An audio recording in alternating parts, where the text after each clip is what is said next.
get a group of people who are interested in the open science movement, eventually someone's gonna like bring this up. Like they'll say, no, we need to think about like reform versus revolution. Eventually a discussion starts. Welcome to Reproducibility, an open science podcast featuring early career researchers. We're super excited to be back for season 3. Yay. I'm Sara. I'm Sara. I have moved since last season.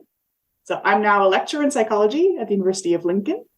Congratulations. So I'm coming to you. Yeah. Thank you. I'm coming to you from Lincoln in the UK. And this makes a land acknowledgement a little bit interesting for me. I've had a thought about it. It might change. Right now, what I've come up with is this. So I am an immigrant. I am living on the land of the people who colonized the land on which my family settled and I've called home for most of my life, so-called Canada. So that's me. Yeah, great. Go ahead, Jan. Oh, I should go next. So I'm Jan. I'm a PhD fellow, I think, which just means I'm a PhD student in Denmark now at ITU in Copenhagen, because I also moved. Yay. And just to complain about Denmark real quick, for now, for the first time in 10 years, I live in a country where the green light on traffic lights no longer flashes before it switches back to red. And that is so annoying. You look confused. I've never seen that. We don't have that in other countries. No. Yeah, this is both in Austria and Finland. Like before the traffic light, both for cars and for pedestrian traffic turns red, it will start flash green. So you know that the green phase is ending, and then it switches back to red.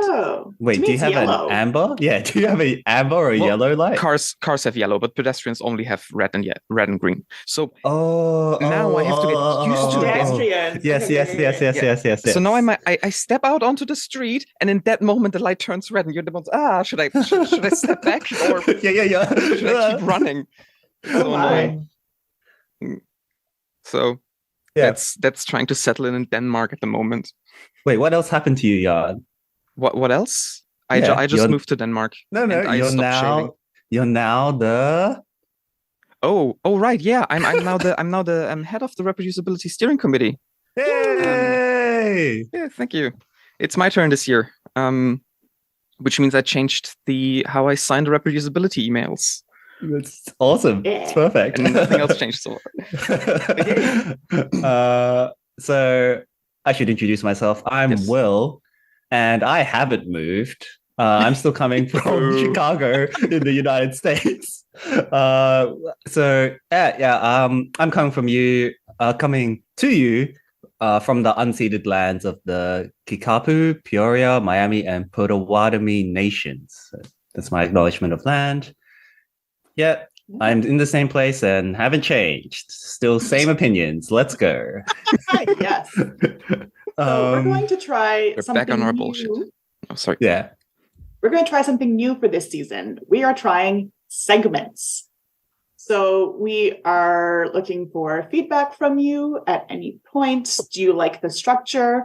We are also playing with segment names right now. We're trying to come up with fun afternoon tea related puns, but we're not married to any of those names. If you have any suggestions, we are open to them. So without further ado, let's dive right in. So our first segment is called Tasty Tea Bit, or perhaps Appetizer. We haven't yet decided. Mm-hmm. Yeah, in this first segment, we're going to sort of introduce the topics we're going to cover in the episode, maybe flag a paper or project or some resource that we want to share with you, which might be relevant for you to pause the episode and go to, and then have a read through or listen. So in this first episode, we're going to be talking about sort of governance and this idea of reform versus revolution that pops up a lot in the open science movement. And we're going to eventually talk about who does that reform or revolution work. So this will be our first segment. Sounds good. And the paper we gonna kind of open with today, I brought it this time. It's called The Credibility Crisis and Democratic Governance, How to Reform University Governance to be Compatible with the Nature of Science by Zoltan Dienes.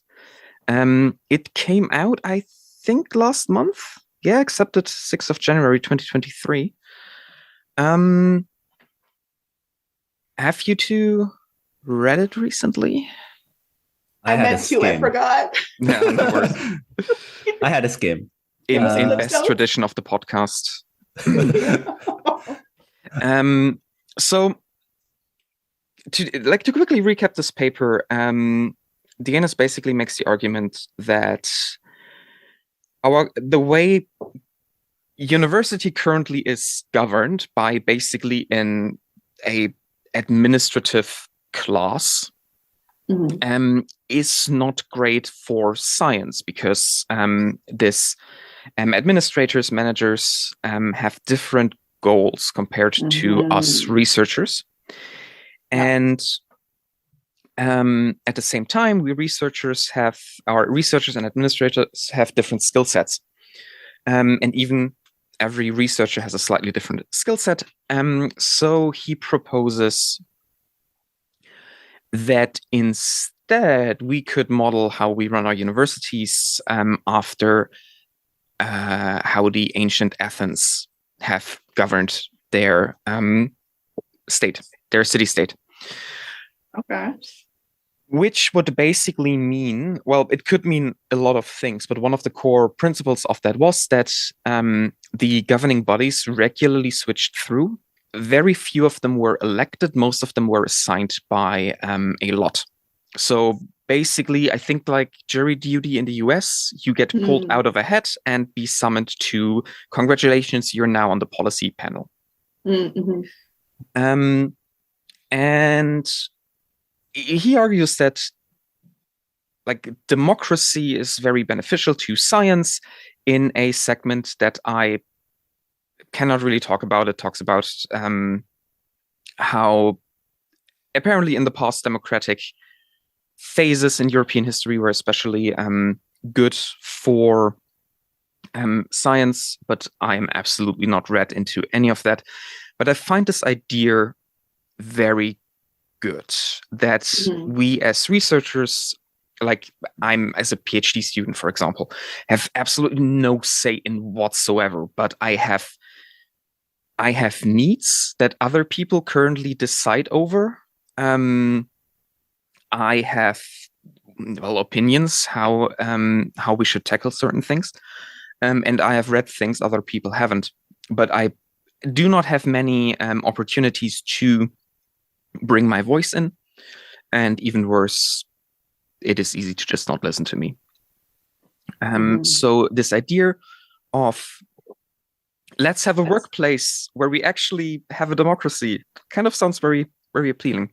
Yeah, I mean, it's clear that hierarchical structures have their downsides, which include those who are at the bottom of the ladder don't get their needs met because they're just simply, they don't have power, and they don't have the power to influence policy, even be heard. So they end up being underrepresented or invisible. This conversation reminds me a lot about the discussion around postdocs, because postdocs are placed in basically a limbo, right? Because they're not grad students, so they don't really have dedicated resources in that manner. Yet they're not really they're not really considered faculty, so they don't get those positions or resources or have an influence. So they're left in this limbo where they're sort of not, I say they, me, we are left in a limbo that is like, we're sort of invisible, we're sort of not cared about. And because it's temporary, people don't want to invest in us or set up structures for us. So yeah, I think having a mechanism that essentially dislodges this sort of hierarchy and does push people around into different sources or positions of power is an intriguing one. But it does also seem hard to implement. at the same time. So that if anyone caught that, that was a segue into sort of maybe our next segment. Very smooth. I think you're introducing. Oh, right. Sorry, I looked at the other document. Yeah, we kind of can use this idea of currently governance of universities is very, well, not democratic, to have a debate about the theory of change and policy, reform versus revolution, kind of what we started with last year. We kind of wanted to revisit that thing. What has changed in a year? Yeah, Sarah, do you like? Yeah. What do you want to tell us think? what the What's your segment's position? called? Yeah, go ahead. Oh, I forgot the second name. I'm sorry. Yes, please do. No, you do it. Yeah. Okay. Yeah. Yes, we call the segment the main course. Imagine it like the nice plate of cake you get with your tea. Yeah, we're gonna get right into it. Sandwiches, the cucumber sandwiches. Yeah, the carbs. Yeah, for sure. I thought this would be a good place to open the season because we have touched on this before, and it seemed like a good launch into something because it covers a lot of different topics in relation to open science. And I think it came up originally for me because it will use the term reform quite a bit. And as someone who's involved in a lot of social justice, my sort of knee-jerk reaction to that word is like, ooh, because to me, reform implies that we keep the underlying structures the same, but we tweak the edges. Versus revolution to me is we really need to fundamentally change how things work. And whether, revolution often inspires ideas or brings up ideas of like fire and brimstone, but we don't necessarily have to do it that way. Revolution, it could be argued. I don't think it necessarily has to be violent, particularly not in science. But that's the fundamental sort of difference to me. Reform is the underlying structures stay the same. We tweak the edges versus revolution is we really need to change how everything works. And I guess the main question is, which one do we think we want to go for? And the second question is, how do we go about it then? I mean, even, just for completeness, even what is or what brought about reform oftentimes was not non-violent either. We just, we're oftentimes not taught how violent some things got before they got better. Mm-hmm. The whole discussion about how to protest right. Yeah, which is mostly bullshit. Because the reason we have a weekend is because of violent labor protests, and the reasons we have so many freedoms is because of violent protest in history.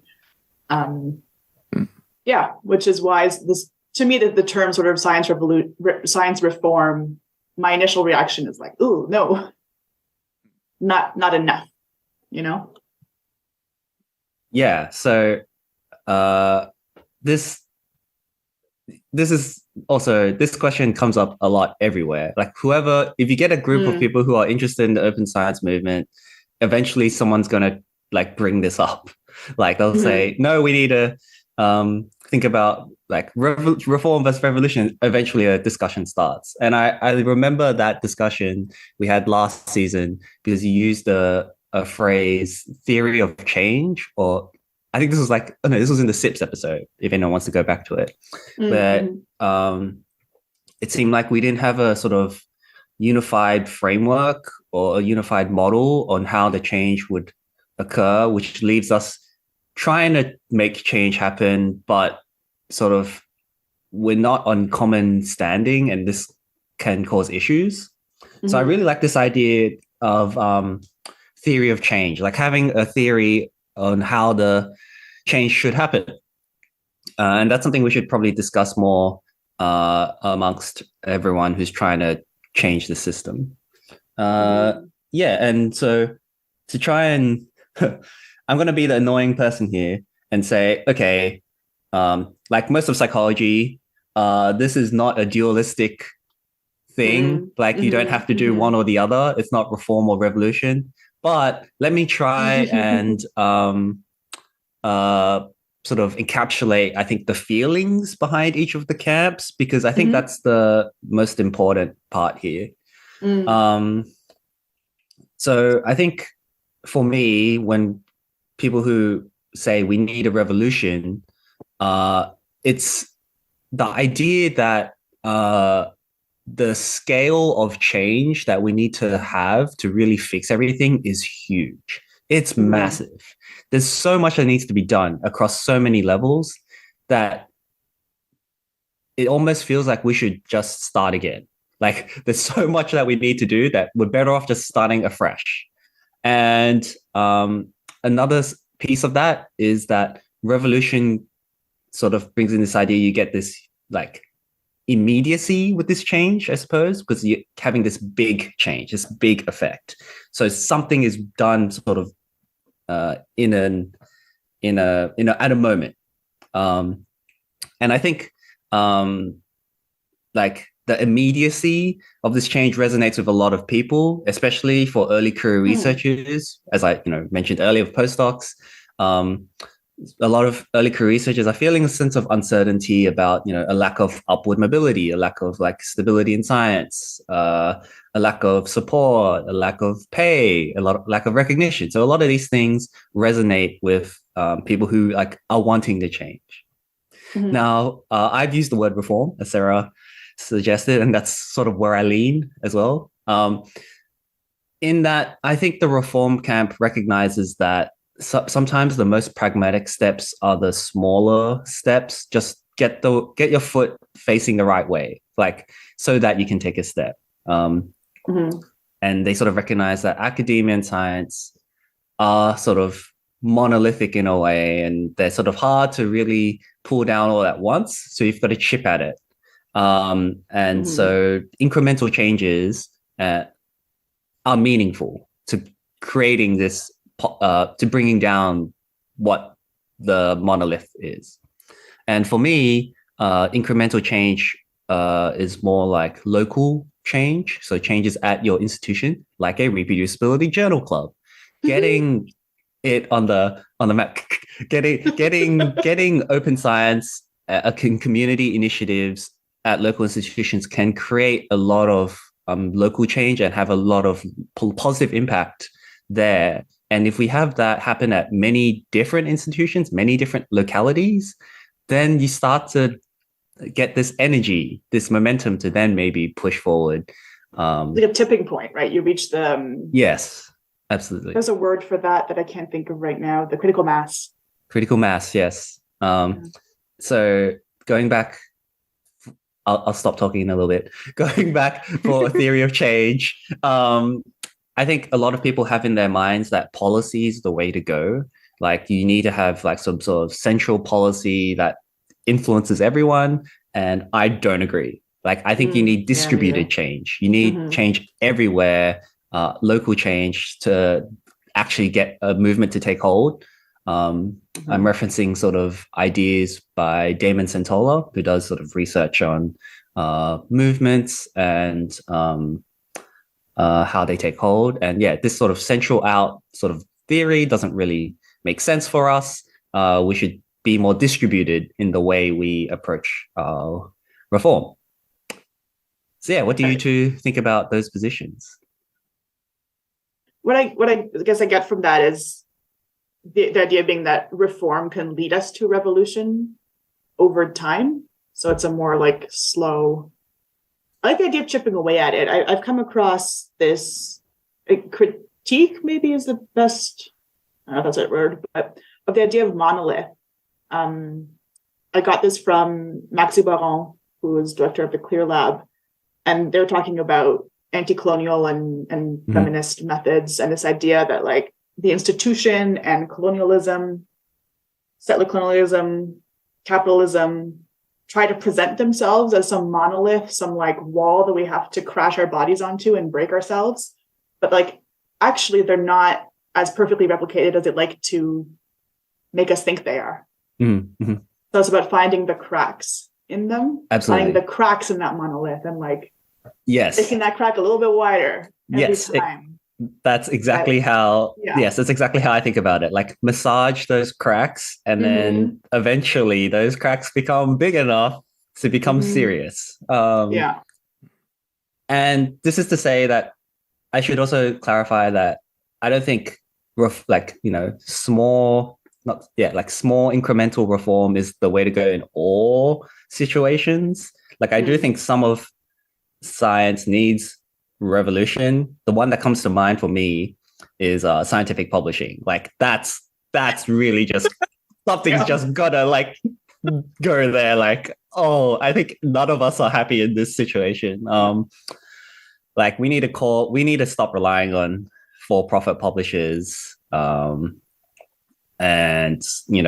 peer review is like we need to think of a better way. We need to think of a better way to do peer review and have scientific rigor sort of incorporated into our research process.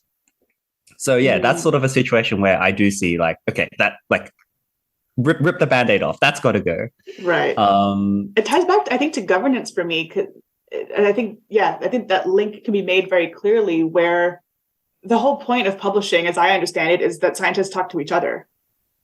So why are we letting this other entity govern that or mediate it, right? Like, how can we govern ourselves in our publishing? Because we're talking to each other. Yeah, like why are we allowing this company make literally billions of profit, and that profit does not go back to the science community generally, and the process by which they it's meant to be us communicating and doing that, they do that poorly. Like they're not even good at it. Like what are we doing? So academic publishing is just such a bizarre beast in how it fakes having value. Yes, absolutely. Even from a, I guess, capitalist perspective, they are a bad deal, right? It is not financially a good idea to have them around. Except, for a handful of shareholders. So I think so another part of this, I've been thinking about this idiom a lot. Is it an idiom? But like slow boiling frogs, or the story of a slow boiling frog. So the idea is like, if you just slowly raise the temperature of the water, the frog inside's not going to notice, and they eventually boil. I mean, I think that's kind of what happened with scientific publishing. It was so slow that scientists weren't realizing how bad this was going to get, and then it got bad. It got really, really bad. And sometimes I do think like scientists need a bit of a kick. Like we need something abrupt to make us uncomfortable, to enforce change, which is a little weird, but it does feel like something. We shouldn't be just comfortable with the status quo, I guess is what I'm saying. We need a bit of disruption. This is slightly inspired by, I've been reading a book, or I finished a book quite recently, Against Method by Paul Feyerabend.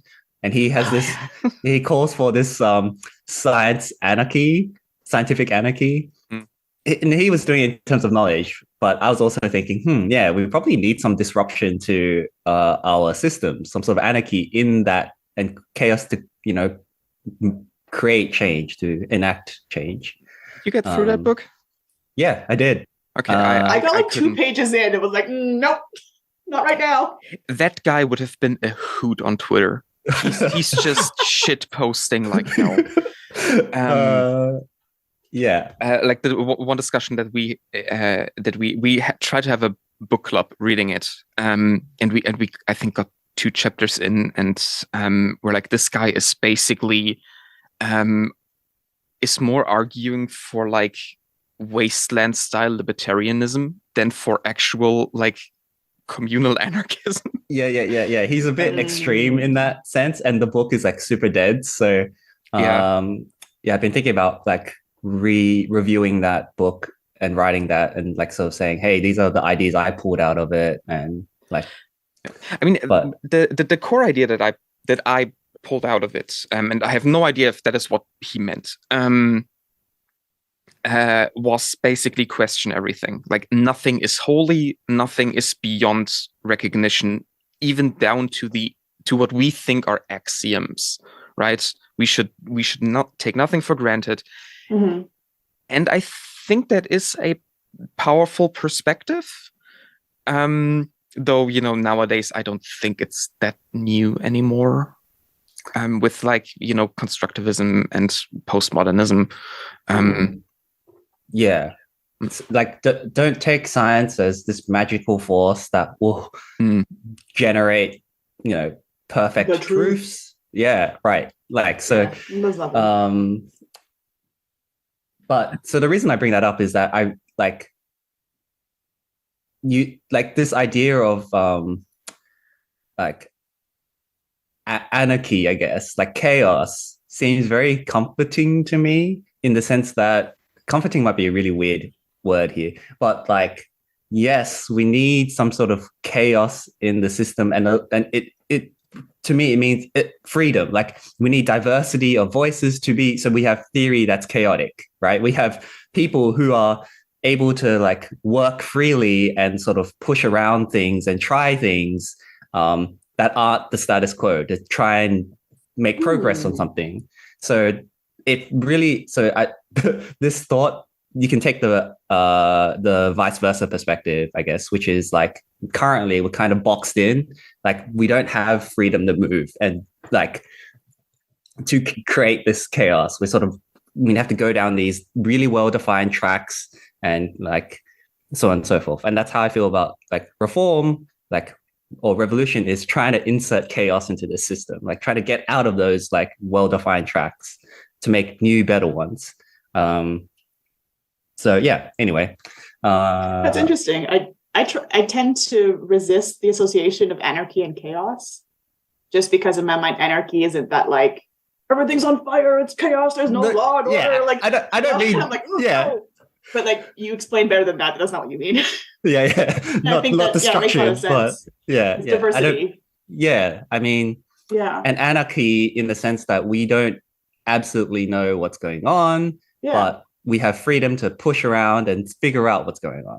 Yeah, and what works for us, right? I like that you pointed out that it's about local and community. So it's if one thing works in one area, it might not work somewhere else. Mm-hmm. And so we have to find what works for us locally. And I mean, at the same time, in our networks, right, we're so internationally connected. We're talking to each other in 3 different nation states, on 2 different continents. So, our communities are also geographically diverse. Mm-hmm. And so there's different levels of community that could happen, where it's like at your institution, you're all physically there and you're working together in the same place. But also we have all these online communities because of things like Reproducibility Network, where that's also a community that counts, where things might work. And even within that, like, things might not work in North America the same way as in Asia. And, so it's finding all those pockets and having anarchy. That's what anarchy is. Mm-hmm. Yeah. Yeah. I agree that fits with my worldview. Like, you have these different communities, these different pockets, and people belong to different pockets and different communities. They can build bridges. They can bring ideas across different communities and try it and see if it works. I think most of us will realize that a lot of the things are common. Like, some things, yes, will probably unique local changes, especially at the institution level. Like, different departments have different makeup and administration, so on and so forth. But I think in the sort of, let's say, global sense of this, like, some of the things need to common across all of us. Like, trying to pick a non-controversial one. Let's bash on scientific publishing again. Like, going away from like, for-profit prestige metrics, like, for publishing. Like, we need time. We all need to slow down. Mhm. We need to like this would be good for all of us. Yeah. Like if we don't rely on this. So like thinking of new ways to get out of that and rewarding good science, rigorous science. Yeah. What I've noticed is really interesting here in the UK. There seems to be much more than I'm used to in Canada, for example. Like everything is geared towards the ref, and everything is geared toward impact. The RUF? Sorry? The ref, so the Research Excellence Framework. Every 4 years, every university gets evaluated. Yeah. And every paper gets rated with different 1 to 4 stars, and you have to have 3 or 4 star ruffable papers to be successful. And you have to have impact. Impact is a huge buzzword here in a way that I've not come across before. Have I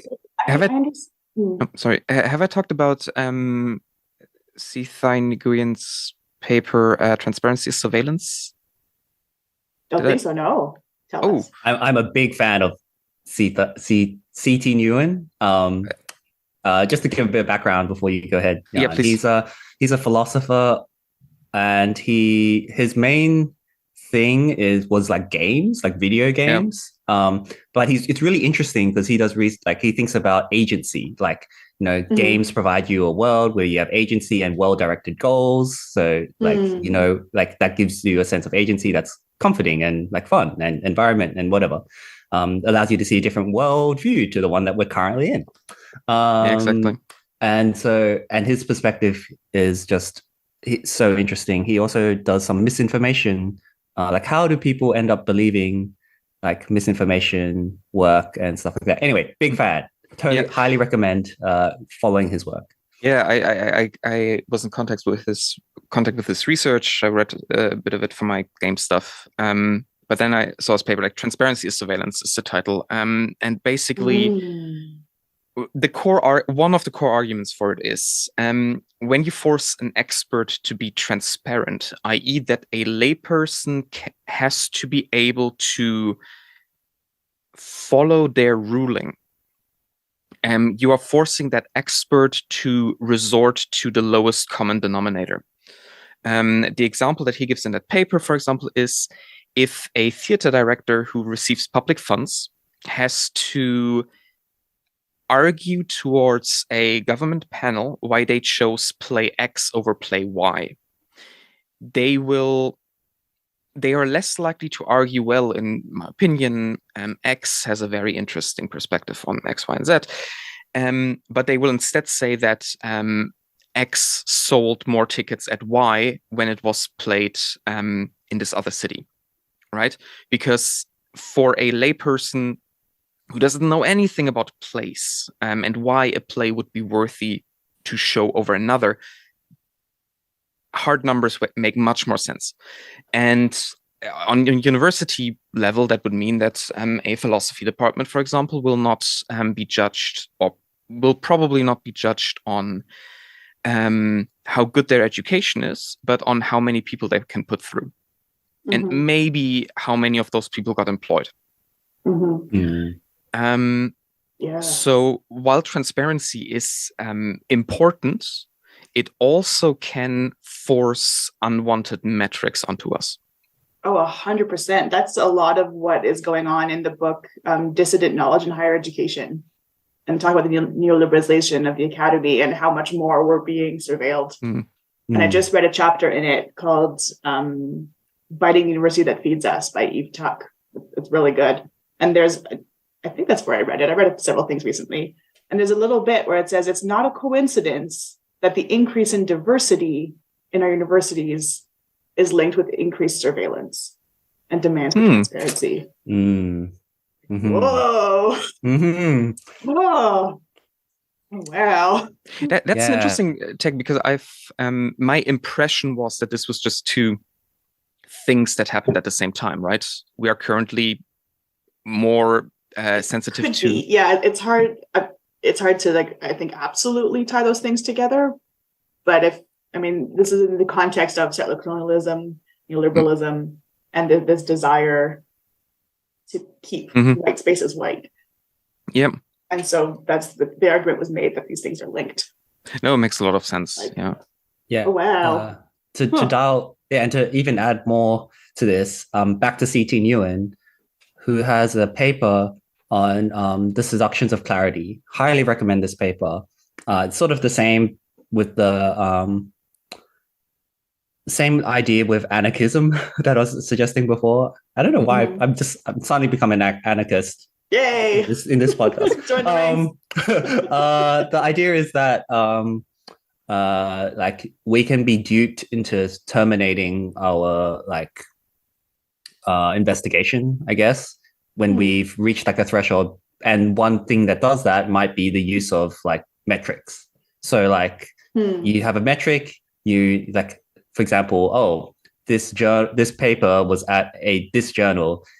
That heuristic stops your like investigation because you're like good enough evidence, and or like that's clear. It like preys on your sense of like clarity. Like, I'm now clear about something, therefore I'm done. I'm done investigating. So highly recommend that. And it comes back, just to sort of try and bring us back to this reform versus revolution idea. It's clear that like, these metrics have an effect on how governance occurs. Maybe we do need a like disruption in these metrics, or we need better thinking about these metrics to try and enforce change. So one thing that has come up in some of the reform movement is the idea of changing like criteria for promotion and tenure. That is really one incisive way of getting change to happen. Rather than making it publications or journals that you publish in, it's now rigor-tied metrics, like how often do you upload your data, how often do you replicate your work, like stuff like this. That doesn't work for all types of science. No, but I can see how it can be worked into like where it's relevant, right? This is all dependent on the context. And then right. And not necessarily tying a number to it, but like tying an evaluation of it. So for example, like an interview, or like just like a qualitative, like how do you, like, what have you done? What have you achieved in this regard? That seems reasonable to me. Like, you don't have to have a number. Like you could have a judgment of someone who has a vision for the direction of where the department's going. It's like, I think you are succeeding in achieving this thing or not. All right, there's a spider coming at me. Oh, welcome to the UK. Yeah, it's fine. All the way. Okay. I mean, in terms of numbers, I was pre-warned, forewarned that, as many times the university might say, all we want to see is evidence that you're applying for funding. It doesn't really matter whether you get it or not. And they were like, no, that's not actually, like, in the end, whether or not you get a promotion, it's all about the dollars. It's how much money you've brought in. Okay. So trying to make a plan for long-term funding and get that all started. Yeah. So those, to me, at least, it's for the individual researcher, it's difficult to to enact a revolution of that, let's say. Like, it's so what can you do? Then you've got to do some sort of what I would call reform. Like, you've got to do some internal local stuff and to try and shake it up. And in an optimistic view, let's say a lot of institutions shake up their systems, and then suddenly this framework that everyone is using is suddenly not used. Like, it's suddenly like, people are like, why are we doing this? Then suddenly you have a crack that you can sort of build it, like push in to try and change. So that's how I think about that. I think that's a great way to potentially start wrapping up this discussion and introduce the season where what we're trying to do is find those cracks, identify those places, that look at those projects that are doing things differently, talk to people who are doing things differently, and figure out together as a community what are the ways in which we can enact these different actions that are reform or revolution, as you want to identify. Yeah. I would like to make one other point to make us all very depressed again. Yeah, have the final word. Have the final word, yeah, for sure. The white guy on the podcast. So what I find very, very devious to an extent is that our system is built in a way that as soon as you decide to start your own little reforms in order to one day hopefully have it boil up into a full-grown revolution and we get rid of this whole system, while you're starting out, you are giving up a lot of privilege that you would have while you are playing the game, right? You say you don't, if somebody doesn't want to play the funding game, until we no longer value funding as important, they are on their back foot, right? As soon as we try to change things, we will be automatically pushed out of the system. You don't want to play the prestige game, you're not publishing in prestigious journals. Great, the people who still play the game can reap all the free spots that you left open. So, and this is combined with like us as ECRs, where we might end up very quickly in a situation where we wash ourselves out of the system just because we cannot perform with a fucked up system. And I don't have a solution for this. I don't think there is one except stick with it and stick through it. I think there is already change, and I think it has become easier to do like open science stuff, to be part of this revolution and still get ahead, or at least stay in the game. But even now, I still see so many people just burning out on the whole thing. And yeah, I don't want to add to the super long reading list we already have, but Hoekstra and Vizier have written a thing about aspiring to greater intellectual humility in science. I feel like I talked about this before. It will also be in the by now. That's a great paper. Long thing below. In the whole reading list. Yeah. As usual, the test is next week. To maybe spin that a little bit. I think for early career researchers, it's important to be pragmatic. This is advice that I'm trying to tell myself because I'm terrible at this. But be pragmatic. Like, don't try and rip everything apart. Like, don't just pull yourself out of the system. Be pragmatic. Like, okay, achieve what you need to achieve and take steps towards that.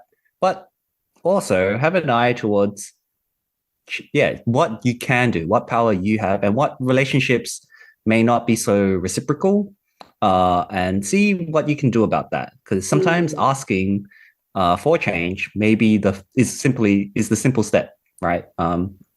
So being aware of that. Don't be the slow boiling frog. Be pragmatic. Sounds like we're gearing up to a bit of a rant. Or maybe we want to have a bit of a rant. Will, do you want to introduce our next segment? Yeah. Our third segment is called Spill the Tea. So this is our rant segment, a space for to vent about whatever is bothering us, or perhaps you. So get in touch with us. We always love to hear your feedback, and love to hear from the community. You can submit a topic for discussion, and for this segment. You can either submit a topic or a voice clip that we can play in the podcast, and we'll chat about it. And the rant doesn't have to be negative. If you're really excited about something, send that in too, and we'll positively rant about that. So what are we going to spill the tea on today? We have several good topics we can rant about. I mean, one thing I've learned about academics is if you give us a chance, we'll just complain about everything. and that is good. Yeah. Well, Jan, you brought up a topic earlier. You wanna introduce? Yeah, we can try getting into the whole positionality statement thing, where there recently was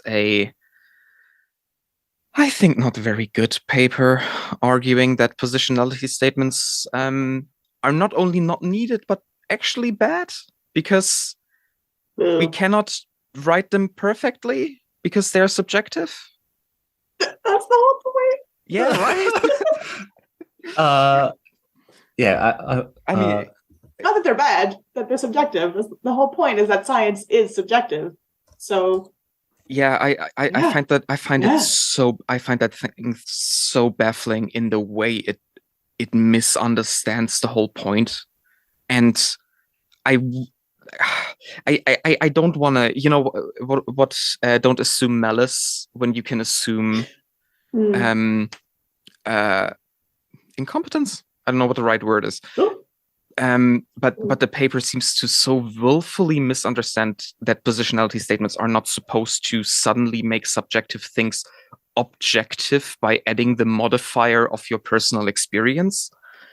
But just so a quick interjection. Let's give context to our readers who might not know what's going on.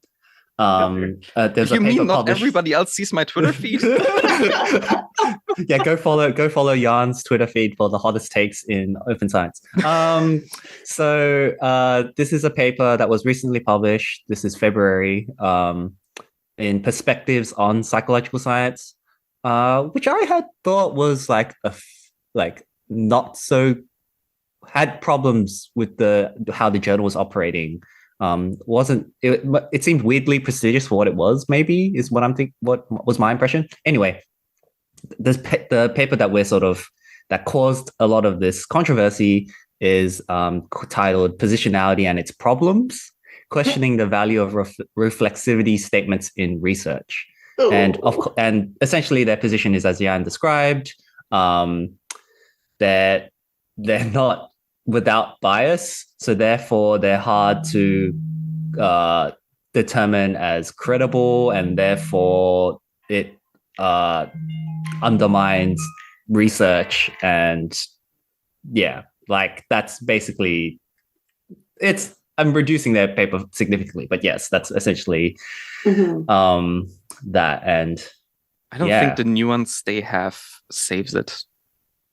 So I don't think reducing it is taking much away in this case. Yeah, like you said earlier, it's this argument of don't bring ideology into science, and it's but you can never be outside ideology. That's the whole point of how ideology works. It's always there. Yeah, and the idea, this so outdated idea that you can present findings without context, right? Mm-hmm. That you can make ideology-free science. I thought we were so far behind this. I feel like this has been understood as impossible a long time ago. But maybe I was just sheltered by my own. But bubble. I mean, maybe the pushback against this shows that we're not actually we most of us understand this. Somehow it got through the few gatekeepers of the journal, because there's only a couple of peer reviewers and there's the one editor, so the gatekeeping is quite narrow. And then an editor who already, I mean, an editor who already had some weird ideas last December, or came under fire for it last December. Is this the same editor who invited 9 of his friends as reviewers or something to bash this paper? Okay, right.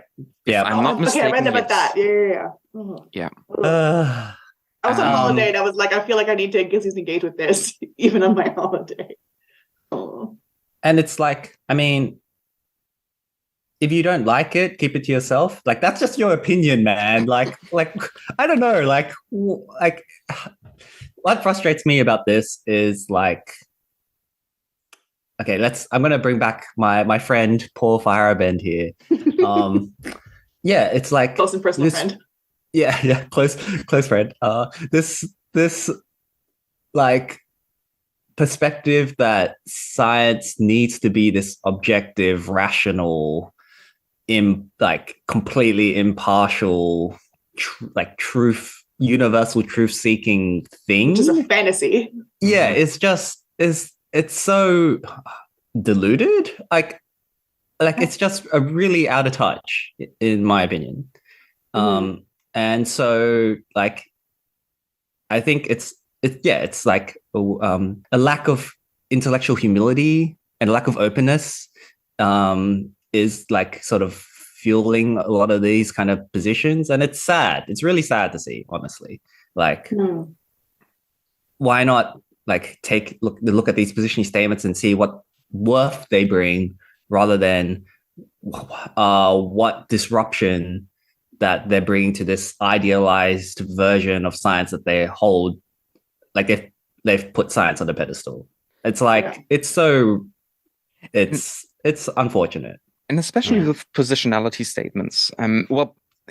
Maybe I haven't read enough of them, but I've never found them intrusive. They were never, suddenly completely restructuring papers. It was just, a little paragraph, usually in front of a qualitative analysis where people, themselves actively interpret written text, or whatever. To me, it just screams this. Suddenly, some people had to be confronted with the idea that they might have personal biases because they are a certain way. something they never had to think about before for some reason. Yeah, well, because their worldview matches the dominant world, right? Yeah. They've never faced something that actually doesn't work for them. I actually just read a really great positionality statement in a 2021 paper called Navigating Open Science as Early Career Feminist Researchers. And they have that's Madeline really great. Sorry. Yeah. They have a really great positionality statement. And I've made note of it and being like, this is a good example. Maddie Powell, I'm going to say Maddie because I follow her on Twitter and therefore she's like my close friend. Like Paul. Yeah, like Paul Fireman. They're great. I highly recommend following them. Their work has been really formative for my thinking. So highly encourage this. And I can't remember this positionality statement that you're referencing now, but I'm sure like that would be a great example to follow. From what I've seen. And there's a lot of overlap between the authors there and the Feminist Wonderlab Collective, and we're working on a paper now on feminist science. Also, have a look at their new book. Yes. Yeah. Link in we have a long reading list this week to start off our season. Get thinking. Start think. Yeah, dive in. I think.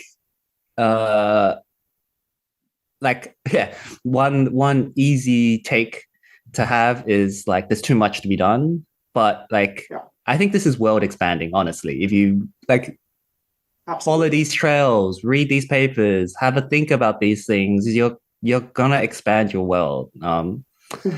So that's my rant. Actually, think about stuff. Do we feel satisfied?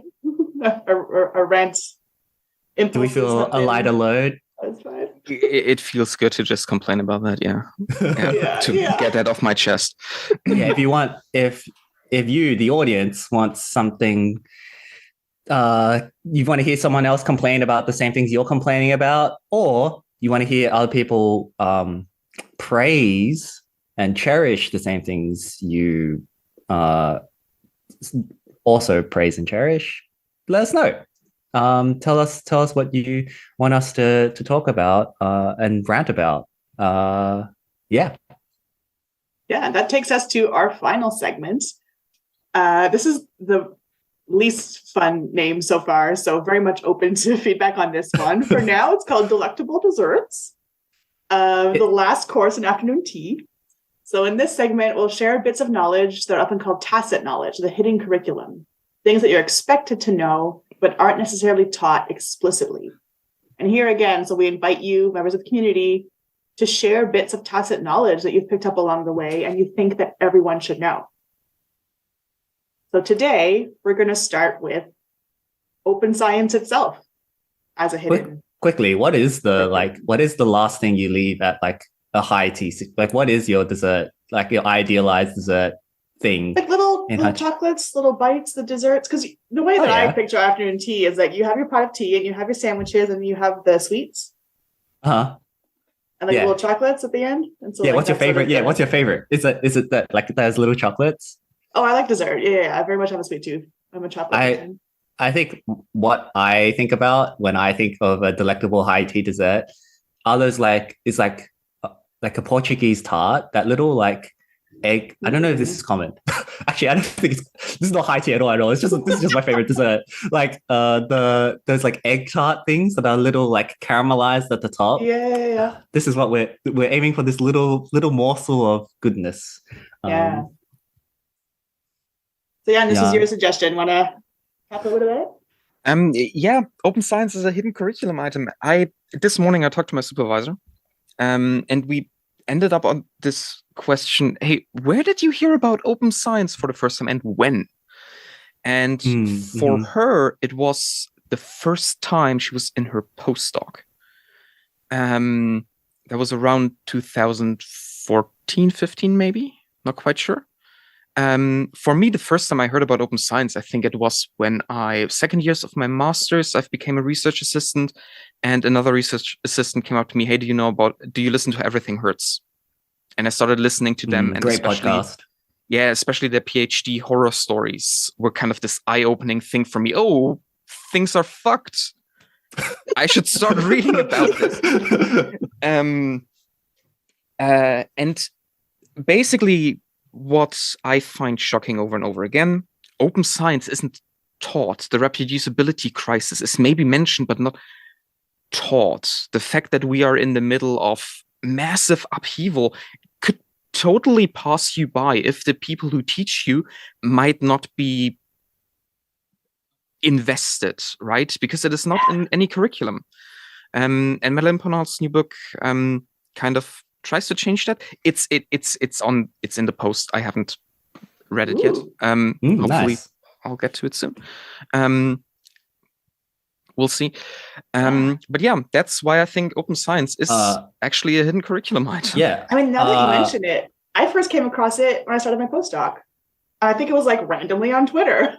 I was like, why has no one talked to you about this before? So I got into the sort of open science reform movement pretty early because I was fortunate enough to have Alex Holcomb as my PhD supervisor.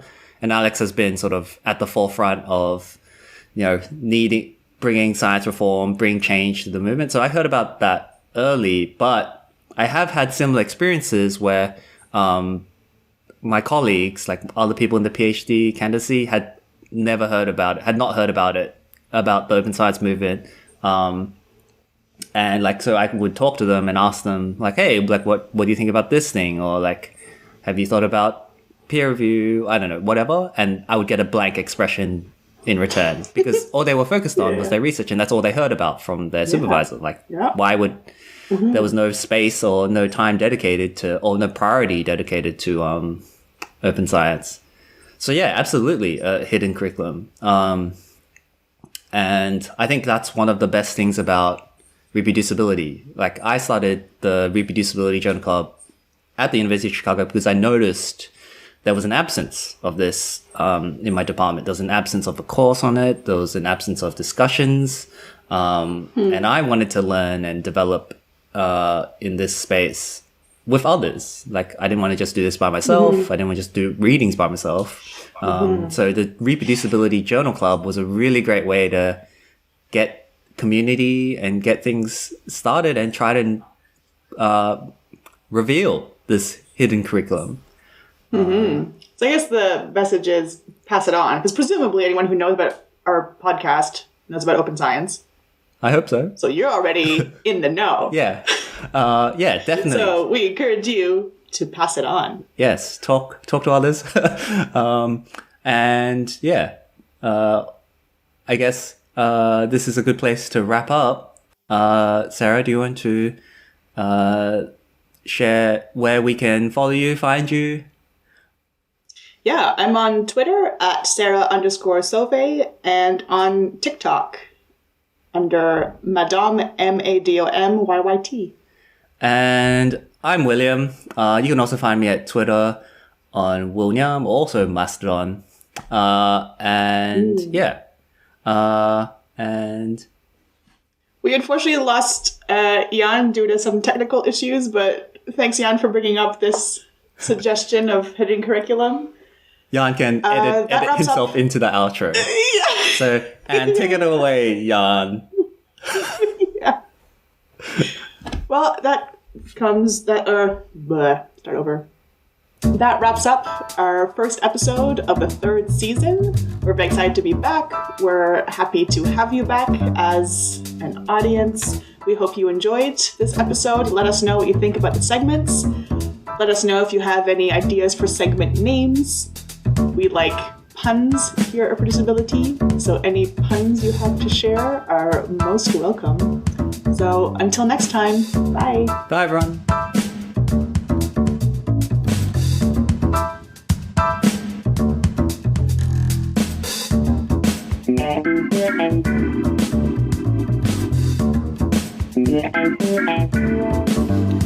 You listen to Reproducibility Season 3 Episode 1, Reform vs. Revolution 2. Your hosts this episode were Sara Solway, William Niem, and Jan Vornhagen, who forgot to bring his charger into the recording studio. Good job. He can be found on Mastodon at vornhagenjb at hci.social. To send us your terrible puns or recommendations for the podcasts, check the description below. And for more information, visit reproducibility.org. Thank you for listening.